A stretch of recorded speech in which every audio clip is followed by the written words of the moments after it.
Hey guys, it's Tyson here with Denez Farms, and today we're going to be talking about the common problems and common questions about Mercer County, DFMEV. First, let's start off with the proper installation. At the very bare minimum, to make the map work properly, you need the bale barns. I know I messed up in the post saying that they were recommended. They're actually required. But you need the bale barns. You need Global Company. You need all three parts of Maze Plus. I get a lot of people ask me why the earlage doesn't work, why the feeding stuff doesn't work. You need these two as well. This is just the base scripts. You need these as well. The map, of course. And I've thrown in the forage blower here because I'm going to demonstrate how to hook it up to the silo because you guys had a lot of questions about that. So, when you're installing these mods, a common problem I'm seeing or finding people find as a solution is that they accidentally did this. They accidentally have a bracket 1 or 2 or whatever. If you have a bracket in your file name, the game cannot read those files. It will throw an error, it will ignore the file. So you can't have an exclamation point, you can't have brackets, you can't have square brackets, you can't even have hyphens. So if your file name is not the original one, you're going to have issues for the most part. Especially with the map file and the bale barn. If you rename these files, you're going to have all kinds of issues because the map files read the balebarn.zip name to find the file, and the Global Company relies on this name being the same as well. So another common question I get is, how do I update the map? It's pretty simple actually. Find the map file name, delete it, download the new one, paste it in, done. Load up the map, that's it. It works. You don't need a new save game.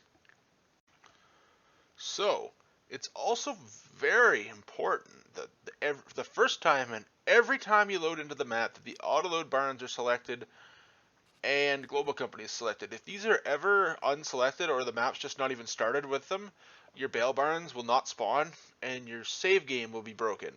As with Global Company, the same thing will happen, but your silos will be broken. So you need to make sure that these are always selected. I usually keep my mod folder separate. I just put in what I need, and then I hit deselect all, then select all. And that's how I take care of that problem. Make sure I have everything I need and nothing I don't. Alright, as you can see, we've loaded up here just fine. The next, this is probably the third or fourth most common question I get, is how do I fill the silos? Well, you need the F62B forage blower. That's the one I use personally. The one I have on my website is modified to have a slightly bigger fill area. From there, you just need to line it up under the silo.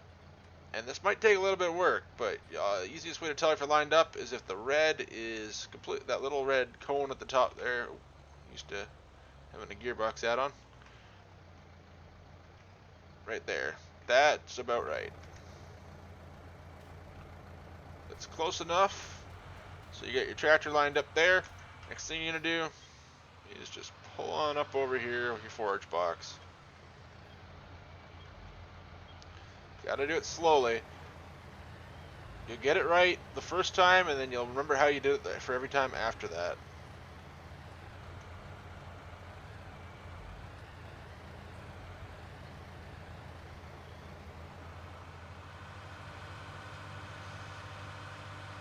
This might take multiple attempts.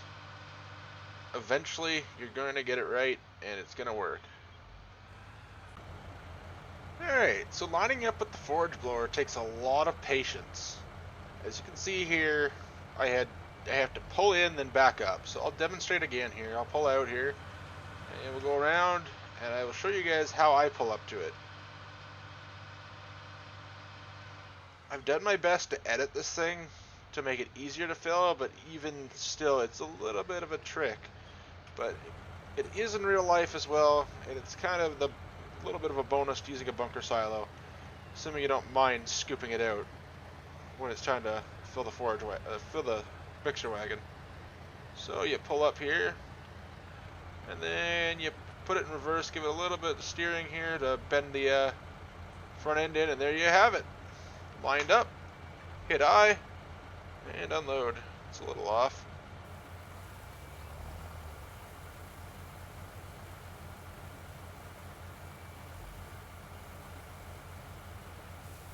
And there you have it. It's going up the silo. Alright, another common question I get is, how do I wrap the bales? Well, if you bale a grass bale, it comes out in this size. This is the default in-game bale. This will work on the Anderson wrapper. I know it does. Just make sure whatever baler you're using doesn't produce its own custom bales. Now, when you round bale straw, hay, corn stalks, or soybean straw, you're going to get a full-size bale. And I did this for the realism of the realism behind a variable chamber round baler, but as well as the fact that most farms use bales of this size, but for compatibility reasons with the Anderson DLC, we had to use small round bales.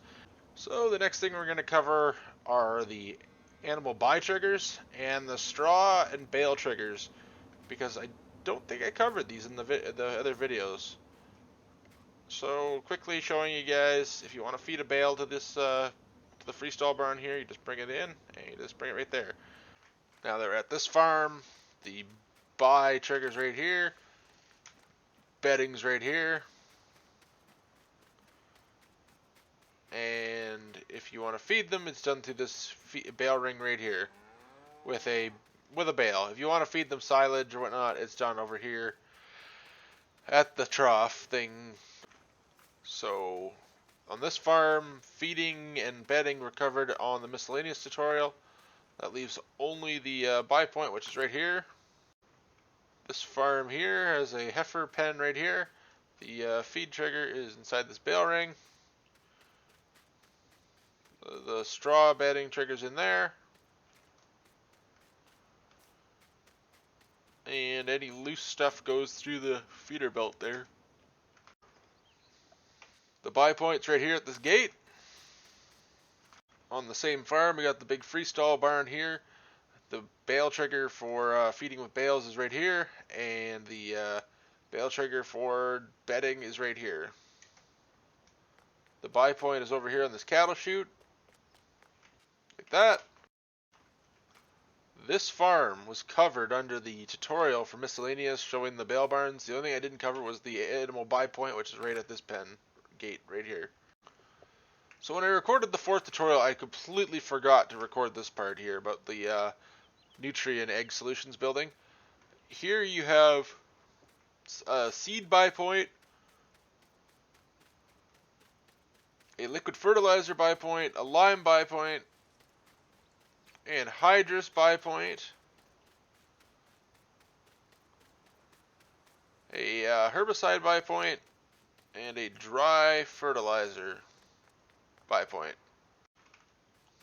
This right here, this is the bale sell point. Thanks for tuning in, guys.